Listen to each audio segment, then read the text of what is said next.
네, 이제 오늘 제가 발표할 논문 제목은 고구려 7차 천도와 도읍지 연구, 그리고 이제 그 밑에 부제로 환도성의 위치를 중심으로 이렇게 달았습니다. 아마 오늘 제목 이상하네. 우리가 보통 고구려 천도를 얘기할 때 3차로 이렇게 보잖아요, 그죠? 그리고 이제 환도성 위치는 뭐 당연히 환도산성이지 이렇게 알고 있는데, 제가 이제 전공이 이제 중국사인데 사실 저는 한국사가 아닙니다. 근데 제가 이제 중국 중에 특히 이제 명청 시대 그 만주사를 하다 보니까 이 만주와 관련된 명청 시대 사료 중에 그 우리 한국사와 관련된 기록이 조금 있거든요. 그래서 뭐 장수왕의 평행선 기록도 있고 또 살수 기록도 있고 하여간 기록이 되게 많아요. 그러니까 그게 역사가 좀 지났지만 고구려가 좀 지났지만 그 뒤에 6, 700년이 지나도 이상하게 지명이라든가 위치가 변하지 않고 그대로 기록에 남는 경우가 있거든요. 그래서 제가 이제 오늘 사실은 뭐 고구려 전공자가 아니고 또 오늘 잘못 발표하면 욕을 먹을 텐데 어쨌든 간에 제가 사료를 중심으로 해서 이게 중국 쌀이 어떻게 나오냐 이렇게 하다 보니까 고구려 천도는 7차가 돼야 되고 우리가 지금 알고 있는 환도성, 국내성, 비류수 이런 위치가 좀 사료하고 안 맞는다. 그래서 제가 오늘 이걸 중심으로 해서 간단히 발표를 드리겠습니다. 그래서 목차는 일단 우리가 일반적으로 고구려 천도를 어떻게 서술하고 있냐. 그 다음에 1차 사료 속에 고구려 천도는 7차로 나오고 있다. 그러면 오늘 제가 말씀드리려고 하는 환도성의 위치는 어디냐. 그 다음에 이제 환도성을 공격했던 위나라 광구검의 공격을 좀 보고 그 다음에 이제 그러면 지금 이렇게 사료를 볼 때 그럼 우리나라 일반적인 역사 서술에는 환도성을 어떻게 쓰고 있는가. 그 다음에 이제 역사 서술 말고 우리나라 1차 사료 속에는 어떻게 환도성이 기록되어 있을까? 그 다음에 중국 사료 속에는 어떻게 환도성이 기록되어 있느냐? 그 다음에 이 환도성을 해석하는데 가장 중요한 개념 압록강. 우리가 이제 이 압록이라는 말은 이제 우리가 뭐 수나라 양자나 그렇죠? 당나라 태종이 고구려 칠 때 항상 이렇게 압록수를 건너거든요. 과연 이 고대 사사들이 나오는 압록강을 그대로 우리가 지금 알고 있는 한중간의 국경 압록강으로 해석해도 그게 사료가 맞느냐 이제 이런 걸 보고 그다음에 이제 우리가 환도성을 찾는데 가장 중요한 책이 신당서입니다. 이제 신당서에 보면 압록강 당원포구에서 배를 타고 630리를 가면 거기가 고구려의 도읍지 환도현성이다. 그러니까 압록강 당원포구만 찾고 거기서 630리를 가면 환도성 위치를 찾을 수 있는 거예요. 그럼 이게 신당서에 나오는 압록강을 우리가 지금 압록강을 볼 것이냐 요하를 볼 것인가 이제 그런 문제 하나고 그다음에 또 그 압록강을 찾기 위해서는 그 압록강을 가기 위해서 신당서 지리지를 보면 섬을 건넙니다. 그래서 이게 고사도, 마전도, 등물도를 지나 천여리를 가면 압록강 당원포. 그러니까 이게 압록강 당원포를 찾기 위해서는 고사도와 마전도를 찾으면 그냥 적어도 정확한 그 환도성의 위치는 못 찾지만 대략 어느 강 쪽에 있는지를 우리가 파악할 수 있어요. 그래서 이제 이런 식으로 해서 우리가 간단하게 하면 결론을 정리해 보려고 합니다. 그래서 우리가 보통 일반적인 고구려 천도 서술은 뭐 이제 크게 보면 졸원부여, 그다음에 국내성과 환도산성, 그다음에 평양성 이게 이제 우리 교과서에 많이 이제 등장하는 건데 여기서 국내성과 환도성이면 하나를 묶었냐면 규례에 보면 환도성은 국내성을 지키는 하나의 보조성이에요. 그러니까 크게 보면 이제 그 졸본부여가 하나가 있고 국내성과 환도산성이 그 부근에 있어야 되고 그다음에 장수왕이 천도와 평양성 북한이다. 지금 이렇게 지금 우리가 세 개를 지금 지금 우리가 지금 역사책이 있습니다. 그래서 보통 이제 뭐 졸본부여는 지금 환인 지역은 지금의 압록강 지반에서 북쪽으로 쭉 가면은 그죠? 이제 거기 뭐 환인도 있고 이제 오누 산성도 있고 그런데 거기는 그 우리가 보통 연구를 해봐야 되는데 고구려 시대 고묘가 3,750개가 있다 그래요. 3,700. 그러니까 거기는 고구려 도읍지 중에 하나일 수밖에 없는데 이제 거기가 이제 워낙 묘가 많으니까 오묘산성, 그 밑에 환인 분지가 졸본부일 것이다. 이렇게 우리가 지금 보고 있습니다. 그리고 이제 다시 이제 국내성과 환도성은 우리가 이제 답사할 때 많이 가보는 그 밑에가 압록강 지반에 이제 국내성이 있고 그 뒤에 가면 산이 있어요. 그 산을 이제 환도산으로 지명하고 환도산에 있는 환도산성을 지금 우리가 환도성으로 보고 있는 거죠, 그렇죠? 예, 예. 그래서 결국은 이제 뭐 졸본부에는 환인, 국내성과 환도성은 지반, 평양성은 북한 평양. 이때 평양성이 장수왕이 427년에 천도 평양이 있겠죠. 그래서 우리가 요게 이제 우리가 역사책에서 많이 배우는 고구려 천도입니다. 그리고 이제 427년 평양성으로 천도하기 전까지는 주로 그 국내성과 환도성 뭐 이제 요게 지반과 환인 쪽에 있기 때문에 400년 동안 여기서 고구려가 중심을 잡았다. 그러니까 요 시기까지 이쪽이 뭐 요양이나 심양이라든가 이쪽 평원 쪽으로는 고구려가 진출하지 못한 걸로 돼 있어요. 희한하지, 그죠? 가장 살기 좋은 쪽이 이게 요와 동쪽, 요양이라든가 심양, 뭐 개원, 천령인데 거기를 고구려가 진출하지 못하고 400년 동안 산골짜기에 있다가 환인이라든가 집안 쪽에 있다가 다시 요동평원으로 진출하지 못하고 북한으로 갔다는 거예요. 뭔가 이렇게 상식적으로 그렇죠? 가장 파워가 있을 때가 장수왕 때인데 이상하게 요동평원으로 안 하고 북한으로 갔다는 거예요. 그죠? 그래서 뭔가 이렇게 좀 사료가 안 맞는다 이제 그런 말씀을 드리고 싶고 이제 요게 이제 그 중국 애들이 그런 지도거든요. 이제 요게 압록강 지금 압록강이고 지금 여기가 지금 국내성 지반이고 여기가 지금 이제 여기가 이제 국내성입니다. 여기가 국내성이고 여기서 북쪽으로 쭉 가면 여기 이제 산이 있어요. 여기 지금 이제 산성자 산성이라 그러는데 지금 우리는 지금 요 산을 요게 지금 환도성으로 보는 거예요. 근데 기록에 보면 환도성은 38년 동안 고구려 도읍지가 돼야 되거든요. 물론 이제 밑에 있는 국내성을 보호하는 보도성이라 그러는데 아무리 그래도 그렇지 어떻게 이게 산 위에서 38년 동안 고구려 도읍지가 돼 있어요. 뭔가 조금 희한한 거예요, 그죠? 그렇잖아요. 그래서 요건 이제 제가 몇 년 전에 갔다가 환도성이라고 하는 그 성 안에서 이쪽에 그 국내성 지반 쪽으로 찍은 거예요. 그러니까 이 산 속에서 38년 동안 고구려 도읍지를 했다는 거예요. 뭔가 상식적으로 안 맞아, 그죠? 왜 이런 현상이 등장했느냐, 이것도 좀 살펴보겠습니다. 그래서 그 1차 사료 속에 그럼 고구려 천도는 어떻게 나오느냐, 우리 역사 교과서에서 배운 대로 3차로 나오냐? 그렇지가 않아요. 삼국사기라든가 동국통감, 이게 이제 그 한국사에서 유명한 책이잖아요. 동국통감도 1994년에 세종기념사업회에서 번역을 했거든요. 한글본이 있어요. 삼국사기는 다지잖아요, 그렇죠? 그래서 이렇게 보면 고구려 천도가 여기 보시면 그죠? 국내성 1차, 그죠? 그다음에 환도성 2차, 3차 평양. 이 3차 평양은 북한 평양이 아니에요. 왜냐하면 이 시기는 평양으로 올 수 없는 시기입니다. 그러니까 뭔가 평양이 또 있는 거야. 그다음에 4차가 환도성, 5차가 평양 동쪽 황성. 근데 이게 이제 한문인데 평양 동쪽 황성으로 해도 되고 평양 동황성. 그래서 이거 이제 어떤 필자는 황성이라고 하기도 하고 어떤 사람은 동황성이라고 이렇게 합니다. 어쨌든 간에 평양 동쪽 황성. 그다음에 장수왕 6차 평양성, 장안성. 이렇게 모든 기록 7차로 나와요. 근데 이상하게 7차 중에 우리는 3차만 기록하고 나머지 4번은 빼먹어요. 그죠? 왜 빼먹을까?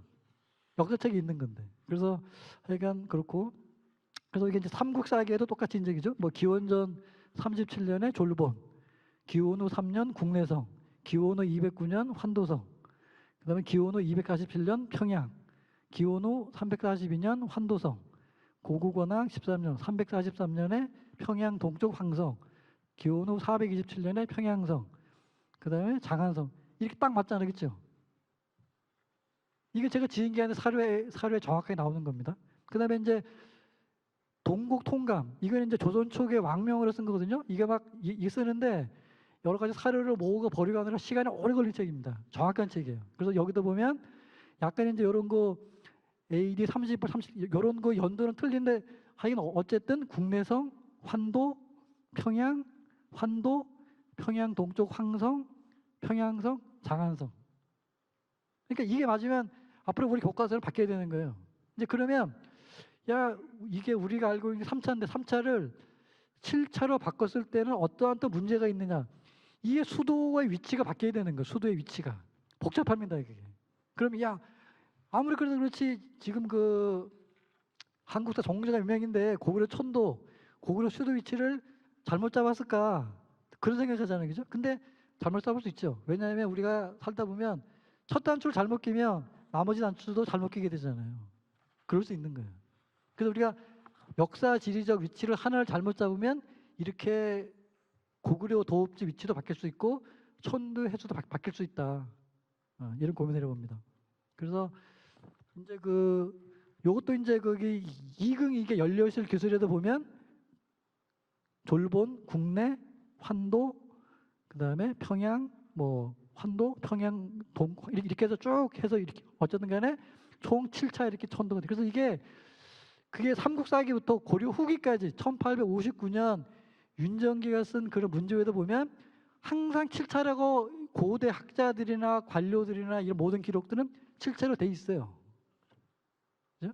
그래서 우리가 요걸 이제 앞으로 이제 바로 잡아야 된다라는 걸 하나 말씀드리고 싶고, 그다음에 요것도 이제 제목이 이제 무명자집인데 요걸 이제 누가 시를 썼는데 누가 시를 썼는지 몰라. 근데 이 시에도 보면 이렇게 뭐 유리왕, 그죠? 뭐 산상왕, 뭐 환도, 동천왕, 이평양, 고국원왕, 우이환도, 우이동왕성, 장수왕, 우이평양, 평원왕, 이장하성 이렇게 해서 역시 고대인들이 어떤 시를 쓰거나 뭔가 자기 기록할 때도 역시 고구려 천도는 7차를 쓰고 있어요. 그죠? 이제 그러면 환도성의 위치를 지금 우리가 쓰고 있는 역사 서술서는 어떻게 보고 있냐? 요건 이제 중국의 이치정이라는 학자가 집필한 동북통사, 이제 동북통사에 대한 일반 책인데 여기 보시면 밑에 파란 글씨 볼게요. 도성을 국내성으로 옮기고 아울러 위성, 이제 국내성을 지키는 보호하는 보도성으로 환도성의 수축을 결정했다. 국내성은 지금의 길림성 집안현의 고성이다. 그죠? 그리고 이제 고구려 산상왕은 환도성으로 들어가 머물면서 굳게 지키기로 했다. 환도성은 원래 국내성의 위성으로 산 위에 세워져 지키기. 그러니까 이게 이제 중국 애들도 어떤 사료를 받는지 모르겠지만 국내성의 위성이 환도성인데 이게 환도성을 산 위에 세웠다고 하고 있어요. 근데 제가 보기에 이게 근거가 없어. 그죠? 그래서 이때부터 고구려는 집안을 중심으로 해서 400년 동안 주변으로 영토를 개척해 나갔다. 이렇게 쓰고 있는 거예요.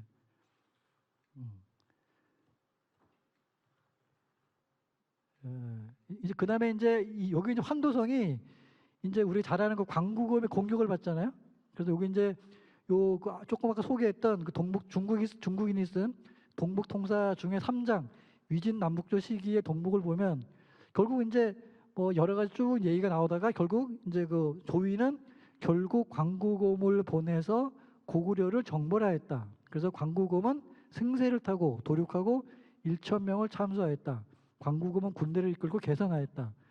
245년 광구검은 다시 군대를 이끌고 고구려를 정벌하였다. 광구검은 돌을 깎아 공적을 기록하여 환도산에 새겼는데 불례성이라고 글자를 새겼다. 이게 아마 불례성이라고 쓴 거 보면 고구려가 저항했지만 견디지 못하고 정복당한 이제 그런 의미로 쓴 것 같다, 그죠? 불례라는 게. 그래서 이렇게 쓰고 이제 고구려 환도성이 함락을 당하는 겁니다.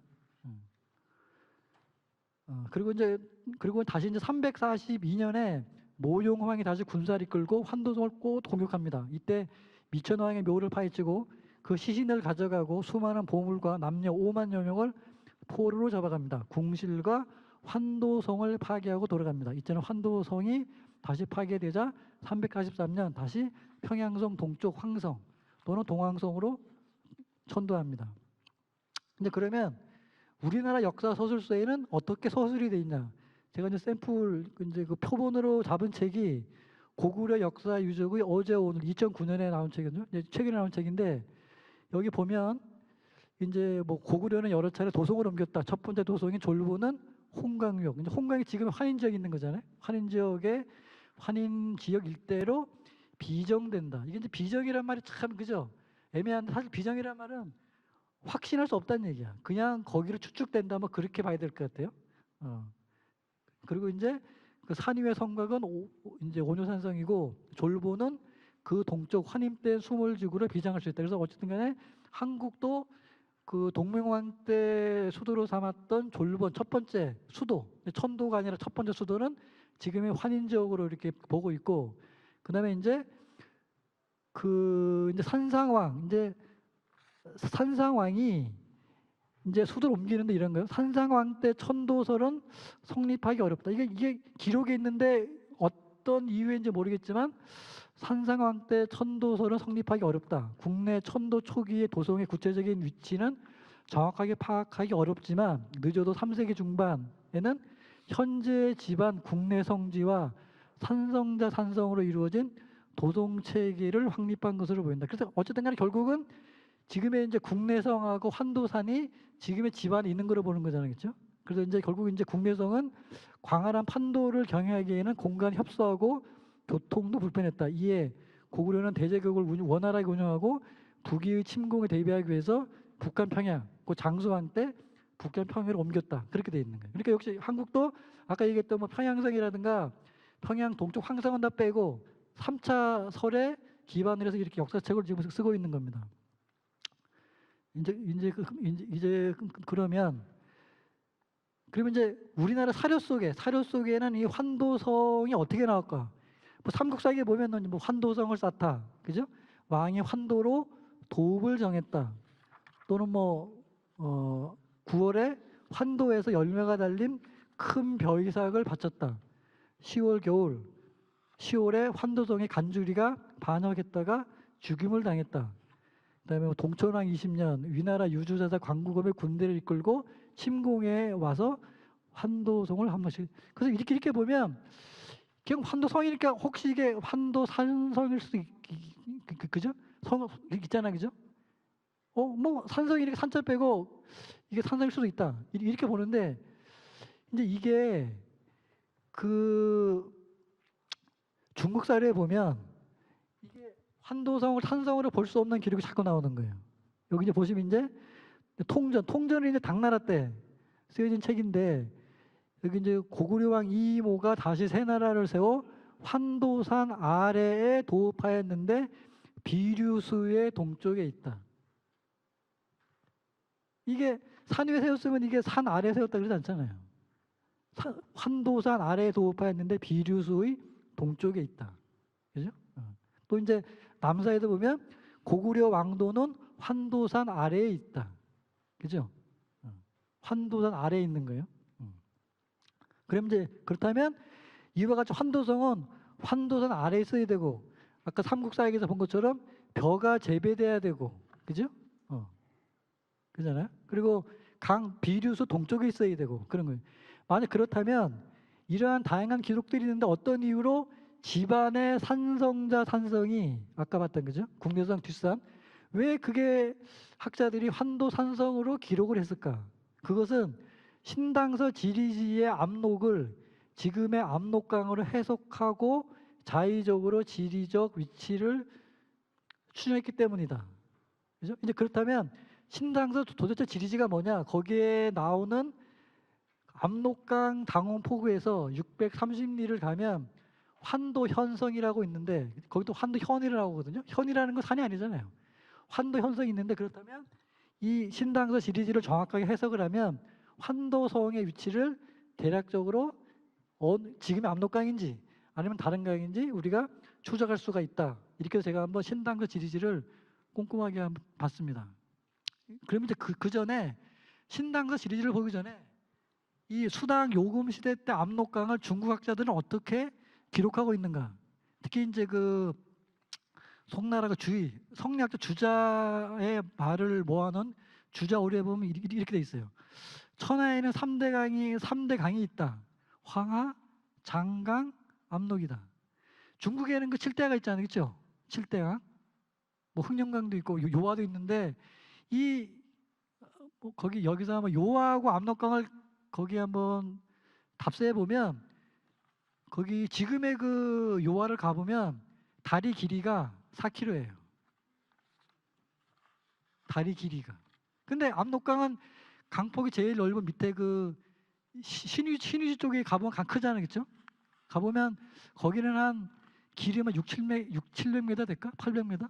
근데 요하는 가보면 다리 길이가 4km짜리가 있어요. 그래서 뭐 요하 특대교 있거든요. 그래서 이게 그러면 이제 송나라 성리학자 주의가 천하 3대강 중에 황하, 장강, 압록이 그것이다. 그렇죠? 그다음에 어쨌든 간에 그렇다면 우리가 지금 알고 있는 압록강이 이 주위가 많은 3대 강 그 압록일까? 한번 고민을 해볼 필요가 있잖아요, 그렇죠? 예. 그리고 이제 주자 오경 오류에도 보면 천하에는 3대 강이 있는데 가장 큰 강에는 혼동강이 있다. 근데 이 혼동강이 바다로 흘러가면 요해가 되며, 우리가 요해라는 거는 한반도에는 없잖아요, 그렇죠? 한반도에는 요자가 들어간 지명이 없어요. 요동, 뭐 요중, 요대 없거든요. 그래서 여기 보면 요해가 되며, 이게 우리가 보통 발해를 다른 말로 요해라 그러잖아요, 그렇죠? 그리고 요하를 다른 말로 요해라 그래요. 왜냐하면 아니 왜 강자에 해자가 붙지 그러면 기록에 보면 저렇게 있어. 요하는 평원을 흐르기 때문에 비가 오면 강폭이 심리가 된다. 그래서 요하를 요해라고도 한다. 예. 그러니까 이게 이 혼동강의 요해가 되는데 요해가 요동과 요소를 이 강으로 구분한다. 그죠? 그다음에 이제 그 밑에 있는 자치총감에도 보면 압록수를 혼동강이라도, 그러니까 이 압록수가 곧 혼동강과 똑같은 강이에요. 근데 압록수가 혼동강이고 혼동강이 압록수인데 이게 요동과 요소를 가리는 강이다. 그러면 우리가 수당시대 요금시대 요동과 요소를 가리는 게 몇 개 있어요? 딱 한 개잖아요, 그렇죠? 그러니까 요하가 압록수가 되는 거예요. 여기. 그다음에 이제 대동수경은 이제 우리나라 사람이 쓴 건데 보면 그 내용 중에 이제 풍산 홍만종이라는 학자가 말하기를, 야 우리나라 압록은 그 크기가 이게 주위가 말하는 황하고 장강하고 이게 비교할 수가 없어. 야 이게 아무래도 고대 사사에서 말하는 압록은 우리나라 압록이 아닌 것 같아. 이렇게 해서 어느 강인지는 말하지 않고 이렇게 의문을 툭 던져요. 그렇죠? 그리고 이제 그 뒤에 이제 이게 고대 압록이 지금의 요하라는 걸 아무도 증명하지 못한 거잖아요, 그죠? 그리고 이제 2015년부터 이제 뭐 저 복귀대 교수님이 이렇게 해서 이제 연구해 보니까 이게 압록수가 요하로 증명이 되겠는 거예요. 그러니까 조금 이따 다시 이제 요하가 왜 고대 압록수가 왜 요하가 되는지를 증명하라고, 그 증명을 통해서 환도성이 요하 유역, 지금 압록강이 아니라 요하 유역에 존재해야 되는지를 다시 한번 설명드리겠습니다. 그리고 이것도 이제 태평 환흑인데 여기도 보면 압록강을 어떻게 쓰고 있냐면 큰 부두들, 큰 나루들이 있는데 이 큰 나루들에는 모두 큰 배들로 가득 차 있다. 고려는 이 강을 천의 요새로 삼는다. 압록수는 범활, 평균 너비가 300번은 당나라 척으로 치면 이게 한 580m가 돼야 돼요. 그러니까 평균 강폭이 평균의 평균. 강폭이 580m가 돼야 되고, 이것은 장수왕의 천도한 평양성 서북쪽 450리에 있다. 이렇게 나오거든요. 그래서 이제 이거를 쭉 정리를 보면, 그렇죠? 이게 지금의 압록강에다 맞추면 뭐가 안 맞아. 강폭도 안 맞고 여기, 그죠? 지금의 압록강에는 아무리 책을 찾아봐도 배가 다니는 부두가 없어요. 그죠? 없습니다. 그러니까 이게 이제 지금의 그 집안의 수두를 다 봤을 때 보면 기록에 보면 여기는 원래 그 중국 기록을 보면 압록강에는 배가 못 다녀요. 배가. 그래서 우리가 뭐 1930년대 일제 식민지도 보면 이 밑에 있는 압록강은 있죠. 백두산이라는 옆에 있는 뗏목, 목재를 베어가지고 뗏목을 밑으로 배로 만들어가지고 실어서 뗏목을 판매하는 극인이 가장 많고, 이제 30년대 동력선이 나온 뒤에도 여기 뭐 구간 그죠? 요런 구간 이렇게 배가 다니지 막 600리 700리 배가 한꺼번에 이렇게 못 간다고 돼 있단 말이에요. 그러니까 이게 고대 압록수는 이 강 옆에 부두가 많아야 되고, 그렇죠? 이 강마다 큰 배들이 가득 차야 되고 강폭이 580m가 돼야 되고, 그러니까 한 개도 그게 안 맞는단 말이에요. 그래서 이제 맞춰보면 이게 지금의 요하. 제가 이렇게 지명을 써놨는데 여기 뭐 우장, 영구, 삼차하, 태안, 신민, 삼면선, 법고, 여기 요양, 심양, 철령, 이거는 요하가 워낙 크기 때문에 강줄기가 이 요하를 다 연결돼요. 그러니까 여기는 수십 개의 부두가 형성되고 배가 자유롭게 왕래가 되는데 1930년대는 여기 영구부터 몽고까지 쌍요시까지 1430리를 배가 자유롭게 왕래한다고 되어 있거든요. 그러니까 이 고대의 압록수는 요하를 보는 게 맞다, 이렇게 제가 보고 있죠. 그래서 여기 보시면 이것도 이제 청나라 때랑 고조인데 여기 보시면 보세요. 지금 여기가 우리가 알고 있는 거죠. 현재의 중국 애들이 말하는 백두산, 장백산이잖아요. 그리고 이제 여기 밑에 이제 여기 백두산에서 흐르는 여기 압록강 있잖아요, 그죠? 그죠? 백두산, 평안도 압록강. 근데 희한해. 이쪽에 장백산이 있네. 그러니까 우리는 지금 백두산을 중국 애들이 장백산을 부르니까 이게 백두 장백산이잖아요. 근데 중국 교리가 보면 고대 장백산은 거기 그 요와 상류에 있는 거야. 그리고 여기서 보면 장백산이 여기서 보면 여기 조그만 글씨로 압록, 혼동 두 강의 시원지다. 그죠? 이렇게 돼 있잖아. 그러면 이 지도를 그린 사람이 이거 장난으로 그렸을까? 그러니까 그게 고대 금나라가 국가를 세울 때 그 여진족의 발원지가 여기 장백산맥이 즉 백두산이 아니라는 거. 생각해 보세요. 백두산은 산림지역이거든요. 산림지역에서 국가를 세울 수 없지. 예를 들면 춘천은 평지야. 근데 저쪽에 강원도 태백 정선에서 국가가 흥겨할 수 있어요? 우리가 세계 4대 문명을 보세요. 무슨 그죠? 인도라든가 거기 보면 다 강유역이면서 평지지. 강이 좁게 흐르는 산에서는 문명이 못 큰단 말이에요. 그러니까 우리가 여진이 금나라를 세웠을 때도 이런 그 장백산이 있고 여기 그 요하라고 하는 큰 강이 흐르고 좌우에 평지가 있고 그래야지 생산도 하고 그렇죠? 그렇잖아요. 그래서 이게 고대가 아니라 청나라 때까지만 해도 청나라 사람들은 여기가 장백산이고 여기에서 압록, 혼동 아까 거기 그 요동과 요소를 가르는 압록, 혼동강 여기서 발언한다고 쓰고 있어요. 청나라 때까지도. 네. 그래서 이제 그렇다면 그러면 이제 가장 중요한 예. 그럼 이제 가장 중요한 이제 신당서를 보겠습니다. 신당서를 보게 되면 이제 여기 밑에 보시면 이런 거요. 신당서 지리 내용이 뭐냐면 등주에서 동북쪽 바다로 가다가 대사도, 기움도, 말도, 오도에 이르면 300리고 다시 이제 거기서 마전도, 고사도, 등물도를 지나 천여리를 가면 압록강, 당원포구다. 그죠? 그러면 이제 우리가 고사도, 등물도, 마전도를 찾으면 당원포구가 딱 나오잖아요, 그렇죠? 네? 이제 그러면 그러면 다시 이제 압록강에 다시 이제 배를 타고 100리를 가고 다시 30리를 가면 박작성이 나오는 거예요. 박작구가 나오고 다시 거기서 500리를 가면 환도성이 딱 나오잖아요, 그렇죠? 네? 다시 이제 거기서 다시 200리를 가면 신주고 400리를 가면 현주에 이르는데 발해 천보년간에 이게 이제 왕이 도읍한 것이다. 또한 정북으로 가다가 동북 600리를 가면 발해 왕성이 이르는 날. 그래서 여기는 환도 현상이라 그러고 있고 아까 얘기했던 마전도, 고사도, 등물도를 지나서 천연리를 가면 압록강 당원포구고 다시 거기서 630리겠죠. 당원포구에서 630리를 가면 발해 현상이 있는 거예요. 이제 그러면 마전도, 고사도, 등물도가 그러면 정확한 위치가 어딜까? 그죠? 이제 보세요. 이제 그러면 그 명대 사료 중에 이제 요하도, 고사도 위, 광령 위계, 마전도, 평도 위, 해주기 딱 이렇게 해서 요하도와 고사도는 광령위와 경계가 되고 마전도와 평도는 해주위와 경계된다. 이제 여기는 지금 이게 광령위는 거기 요소지방이고 해주위는 그 반대거든요. 그럼 이게 고사도와 마전도는 요동과 요소에 있다는 거예요.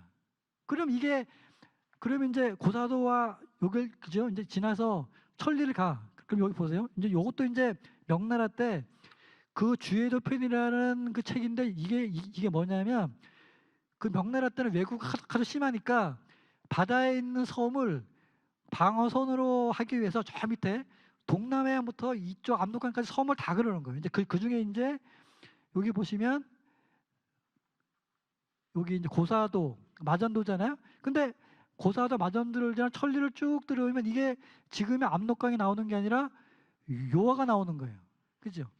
그러면 이게 마전도, 고사도를 지나 천리를 지났을 때 이게 여기 요하 입구가 나오면 당연히 압록강 이게 당원포구도 요하 입구가 되는 게 맞잖아요, 그렇죠? 예. 하긴 이제 쭉쭉쭉 그래서 이제 그러면 여기 이제 보시면 압록강 당원포구가 어디냐를 봤을 때 보세요. 여기 이제 요거는 이제 명나라 때 기록인데 이렇게 보시면 명나라가 이제 황제가 참장에게 명령을 해요. 야, 참장, 너 있잖아. 당원포구를 경유해서 예맥과 옥저를 지나서 바로 북쪽 부여로 가서 서쪽으로 꺾어줘서 몽고의 대령에 가서 방어해라. 그러면 이게 만약에 당원포구가 지금 압록강이라면 압록강에서 배를 타고 올라가면 몽고로 갑니까? 안 맞잖아요, 그죠? 그래서 이제 이런 당원포구도 명나라 때까지 압록강, 지금의 압록강이 아니라 요 하구에 당원포구가 있었다는 겁니다. 이것도 그런 중요한 기록입니다. 그다음에 또 이제 이것도 청나라 기록인데, 요거 이제 청나라 학자인데, 청나라 학자가 여기 이제 오래 통굴을 쳤었는데, 이제 여기 뭐냐면 밑에 보세요. 당태종이 고구려를 정벌하고자 장량에게 명하여 동네에서 배를 타고 평양성으로 질주하게 한 것. 설만철이 갑사 3만을 거느리고 산동성 동네에서 배를 타고 바다를 건너 압록수로 들어가도록 한 것 등은 이 모든 것은 산동에서 바다를 건너 요동에 이르는 길이다. 그러면 압록수와 평양성 어디 있는 거예요? 지금의 압록강은 요동과 요소라는 지리적 범주 안 들어가잖아요, 그렇죠? 그래서 청나라 때까지 학자들은 압록수와 평양성이 요동에 있는 지명과 강으로 봤다는 겁니다, 그게. 그래서 이제 요건 이제 10에서 11세기까지 이제 해안선을 여기 보시면 이제 요게 2번이잖아요. 그래서 요게 10에서 11세기까지는 지금의 거기 영구가 해안선 밖에 있거든요. 여기 바다예요. 그래서 우리가 이제 만약에 환도성을 찾기 위해서 수당시대 해안선을 여기까지 잡는다면 여기 이제 우장이 이제 가장 중요한 그 고대 항구인데, 여기를 이제 이게 압록강 당원포구로 보고 여기서 630리를 대충 재면 거기가 환도성인데, 문제는 뭐냐면 이건 지금 10세기 11세기 해안선이고 수당 시대에는 해안선이 그렇죠, 해수면에 올라가기 때문에 위로 더 갈 수 있어요. 그러면 우리가 당원포구를 어디로 기점으로 잡느냐에 따라서 그 환도성 위치를 잡을 수 있어요. 근데 이제 문제는 뭐냐면 우리가 아직까지 그 수당 시대의 당원포 위치를 정확하게 측정할 수 없기 때문에 정확하게 지금의 환도성이 어디라고 말할 수 없어요. 이제 그렇지만 대략 보면 지금의 그렇죠? 지금의 이제 여기 보시면 여기 이제 뭐 그죠?